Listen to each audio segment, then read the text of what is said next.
दोस्तों आज के इस वीडियो में हम डिस्कस करने वाले हैं आपके BSc third year 5th semester zoology के पेपर फर्स्ट का यूनिट 5 जो कि इकाइनोडर्मेटा है।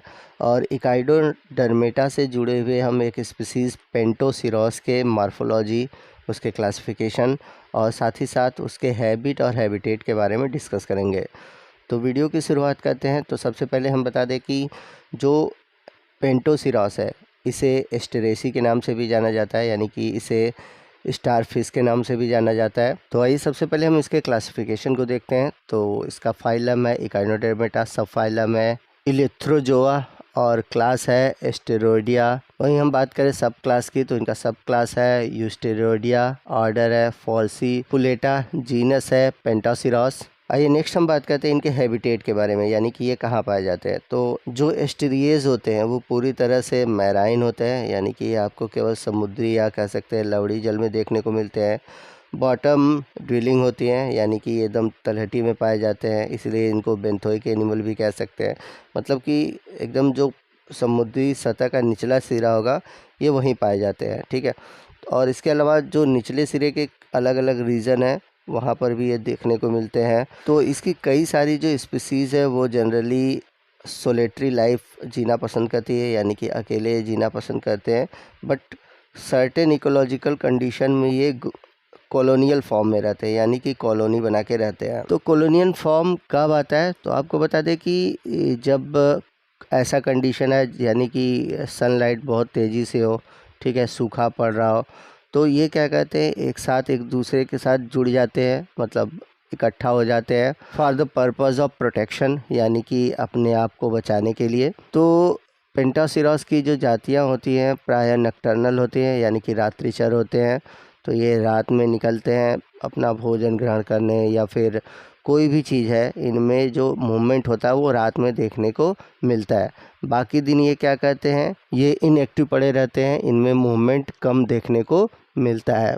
तो जितने भी सी स्टार होते हैं वो कार्निवोरस होते हैं, यानी कि ये मांसाहारी होते हैं। और जितने भी पॉलीचीट्स होते हैं, क्रस्टेशियन होते हैं, मोलस्कन होते हैं, या फिर अदर जो इकाइनोडर्मेट्स होते हैं उनको ये खा जाते हैं। तो आइए नेक्स्ट हम बात करते हैं पेंटोसिरोस के एक्सटर्नल फीचर की। तो सबसे पहले इनके हम शेप, साइज़ और कलर को देखते हैं। तो इनका जो सिमेट्री होता है वो रेडियल होता है, यानी कि हम इन्हें किसी भी बाग से किसी भी प्लेन से काटें ये दो इक्वल पार्ट में कटते हैं। तो इनके बॉडी के सेंटर में पेंटागोनल सेंट्रल डिस्क होता है, जिससे कि 5 इलोंगेटेड टैपरिंग रेज निकले होते हैं, जिसे हम भुजा भी कहते हैं। इनके किसी स्पीसीज़ में नंबर ऑफ आर्म की जो संख्या होती है वो बढ़ी होती है, 5 की जगह 7, या किसी में आपको 7 से 14 तक भी देखने को मिलता है। फॉर एग्जांपल अगर हम बात करें सोलेस्टर में, और वहीं एक स्पीसीज़ है हेलिस्टर, जिसमें कि आपको कुल 40 आर्म देखने को मिलते हैं। बात करते हैं अब हम इनके साइज़ की। तो इनके साइज़ जो होते हैं वो वेरी करते हैं, वो डिपेंड करता है कि किस तरह के स्पीसीज़ है। अगर देखा जाए ऐसे तो लगभग ये 10 से लेकर 20 सेंटीमीटर डायमीटर के होते हैं। वहीं जो इनका कलर होता है येलो, ऑरेंज, ब्राउन या फिर पर्पल कलर का होता है। और इनकी बॉडी पे जो होते हैं वो 2 सरफेस होते हैं। अपर जो सरफेस होता है वो कॉन्वेक्स होता है, और दूसरी बात यह है कि अपर सरफेस कॉन्वेक्स होने के साथ साथ डार्कर होता है, जिसे एबोरल या फिर बेक्टाइनल सरफेस के नाम से भी जाना जाता है। वहीं अगर हम बात करें लोअर सरफेस की, तो इसका लोअर सरफेस फ्लैट होता है, जिसमें कि लेस पिगमेंटेड होते हैं, यानी कि डार्क नहीं होता। और लोअर सरफेस को ओरल या फिर एक्टाइनल सरफेस कहा जाता है। यहाँ पर आपको बता दें इसके जो ओरल और एबोरल सरफेस है उसे हम वेंट्रल या फिर डॉर्सल सरफेस नहीं कहते हैं। और सबसे इम्पॉर्टेंट चीज़ है कि इसमें कोई भी हेड नहीं पाया जाता। तो आइए इनके जो ओरल सरफेस है उसके बारे में हम डिटेल से जानते हैं।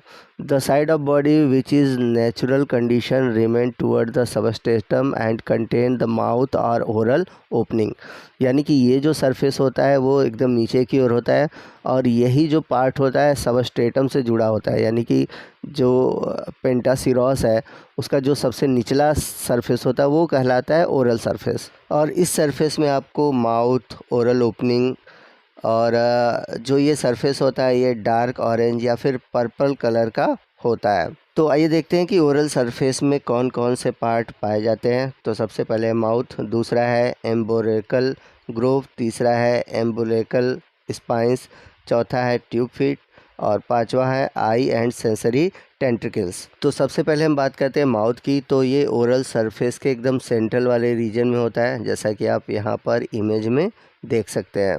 और यहाँ पर आप देख सकते हैं एम्बुलेकल ग्रोव्स है, ठीक है।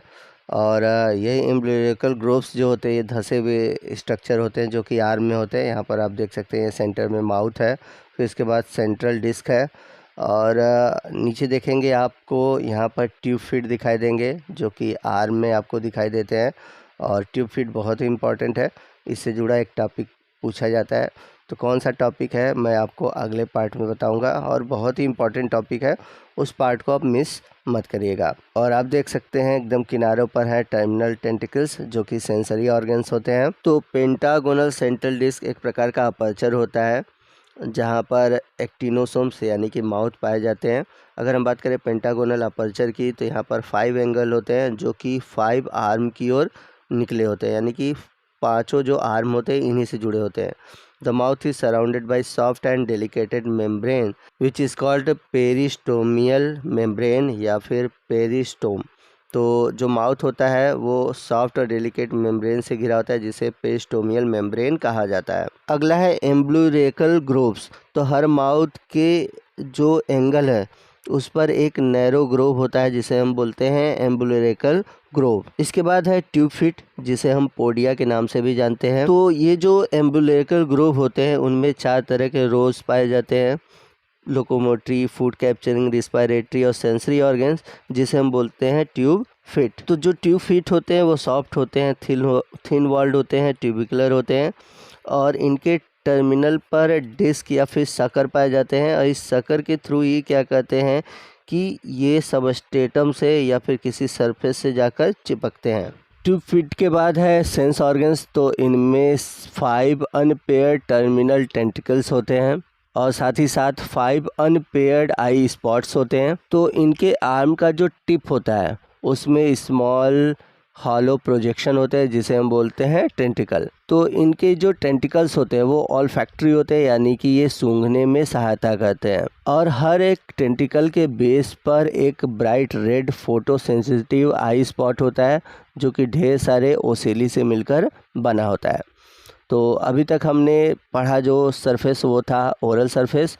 अब बात करते हैं हम एबोरल सरफेस की। तो जैसा कि मैंने बताया था कि इसका बॉडी जो होता है, जो ऊपरी वाला भाग होता है जिसको हम बोलते हैं एबोरल सरफेस। तो ये जो सरफेस होता है वो कुछ कन्वेक्स होता है, यानी कि उत्तल होता है, ऊपर की ओर उभड़ा हुआ होता है और किनारों पर मतलब बीच में उभड़ा हुआ होता है और किनारों पर चिपटा होता है, जैसे कि कन्वेक्स लेंस होते हैं। वहीं अगर हम बात कलर की तो इनके कलर जो होते हैं वो लाइट ऑरेंज या फिर पर्पलिश कलर होते हैं। अब एबोरल सरफेस पे क्या क्या पाया जाता है? एनस पाया जाता है, मेडिपोराइट पाया जाता है, स्पाइंस पाए जाते हैं। इसके अलावा पेपली यानी कि गिल्स प्रेजेंट होते हैं और एक और संरचना पाई जाती है जिसे हम बोलते हैं पेडिसिलेरी। तो सबसे पहले हम बात करते हैं एनस की। तो ये एक माइन्यूट सर्कुलर अपर्चर होता है जो कि सेंट्रल जो डिस्क है उसके क्लोज में पाया जाता है। इसके बाद है मेडिपोराइट। तो ये जो वाटर वस्कुलर सिस्टम जब हम पढ़ेंगे तो वहाँ पर डिटेल में आएगा, लेकिन यहाँ पर आपको पॉइंट वाइज तो पढ़ना ही होगा। At the aboral surface the central disc occur a flat sub circular asymmetrical and group plate called madreporite. तो यहाँ पर सबसे पहले हम जो इसका एबोरल सरफेस है इसका व्यू देख लेते हैं। तो यहाँ पर आप देख सकते हैं, आपको सेंट्रल डिस्क के क्लोज पर आप देखेंगे यहाँ पर मेडिपोराइट्स दिख रहा है और यहाँ पर मार्जिनल स्पाइंस है, यानी कि किनारे पर आपको कायटिन व संरचना दिखाई देंगी, ये मेडिपोराइट्स है। वहीं सेंट्रल डिस्क के क्लोज पे आपको एनस दिखाई देगा और इसके आर्म है। तो जो ये मेडिपोराइट होते हैं ये एक तरह से सिव लाइक पोरस प्लेट होते हैं जो कि वाटर वस्कुलर सिस्टम के जो स्टोन कैनाल होते हैं उसमें लीड करते हैं। तो ये वाटर वस्कुलर का जो स्टोन कैनाल होता है उसी में जाकर ये खुलते हैं। तो यदि हम बात करें मेडिपोराइट्स के नंबर की तो हर एक पेंटोसिरॉस में आपको एक ही मेडिपोराइट्स देखने को मिलेगा, बट कुछ ऐसे स्पीसीज होते हैं जिसमें कि नंबर ऑफ आर्म्स बढ़ जाते हैं, तो मेडिपोराइट्स की संख्या भी जो होती है वो बढ़ जाती है। तो एबोरल सरफेस का अगला जो स्ट्रक्चर है वो स्पाइंस। तो इंटायर एबोरल सरफेस जो होता है ये number of short stout blunt calcareous spine से ढका होता है। तो ये जो स्पाइंस होते हैं ये क्या होते हैं, वेरिएबल इन साइज होते हैं, इरेगुलर रो में पूरे तरह से इनके एक्सिस पर आर्म तक फैले होते हैं। और ये एक प्रकार से देखा जाए तो पेंटासिरॉस के इंडोस्केलेटन के स्ट्रक्चर होते हैं। आइए नेक्स्ट हम बात करते हैं पेप्लियो या फिर गिल्स की।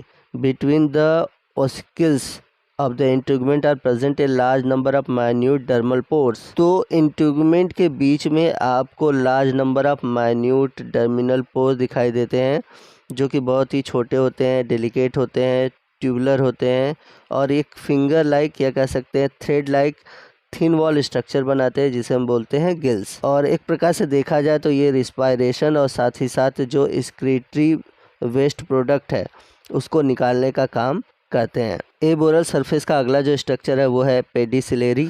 तो स्पाइन और गिल्स को छोड़ दे तो एबोरल सरफेस का जो पूरा सरफेस है वो कवर्ड होता है एक whitish modified spine like tiny jaw like structure which is called pedicellariae. तो दोस्तों इसी के साथ हमारा आज का ये जो वीडियो है जो कि पेंटोसिरॉस पे आधारित था वो ख़त्म होता है।